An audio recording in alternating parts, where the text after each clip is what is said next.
this moment. There are certain people trying to call their families. All the cell phones are down, as you can imagine, since they are at the World Trade Center is the antennas where people would be calling on the cell phones.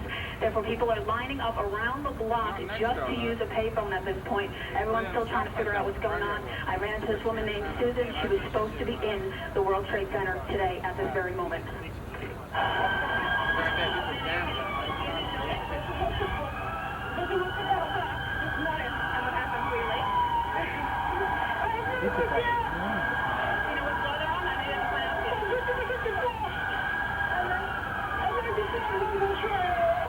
Again, at this point, everything is shut down. The Woolworth building has been evacuated. City Hall is shut down and also has been evacuated.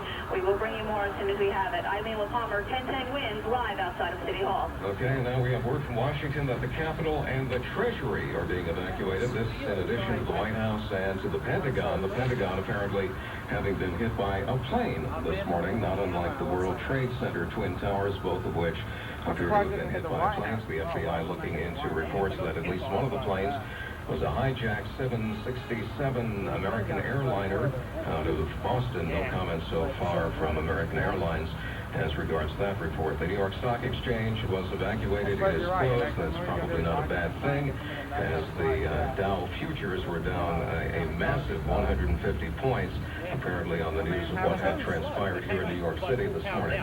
If you are a New York City firefighter, you are requested to report, ordered to report to your station immediately.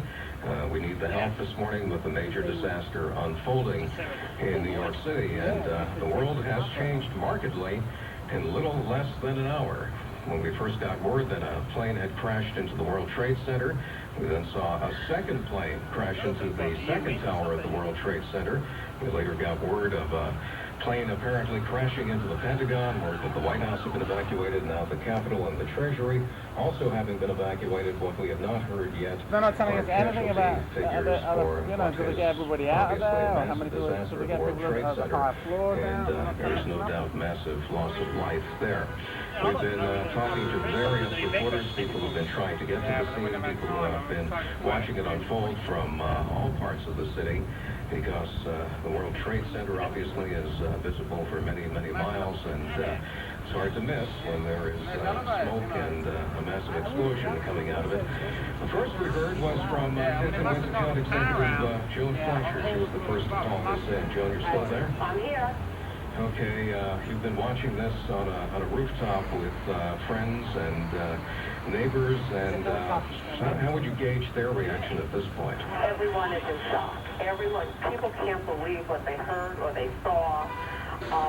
They've been running downstairs to keep an eye on TV, but I haven't left this area since I called you at first, and it's unbelievable. I mean, they're still bringing in all the police and the fire trucks. They're ongoing. The smoke is unbelievable. It doesn't even look like they've been able to do anything other than respond to, I guess, emergencies on ground, because there's nothing happening within the building that I can see from here on top.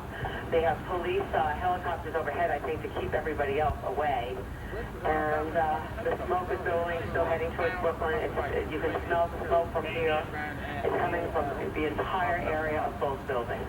It's unbelievable. Well, this really is a case of a situation that you thought couldn't get any worse, getting progressively worse. Yes. First one plane crashing into the World Trade Center, then a second crashing into the second tower of the World Trade Center. Unbelievable. Word now that a plane has crashed into the Pentagon. It has been evacuated along with the West Wing of the White House. The Treasury has been evacuated, the Capitol evacuated.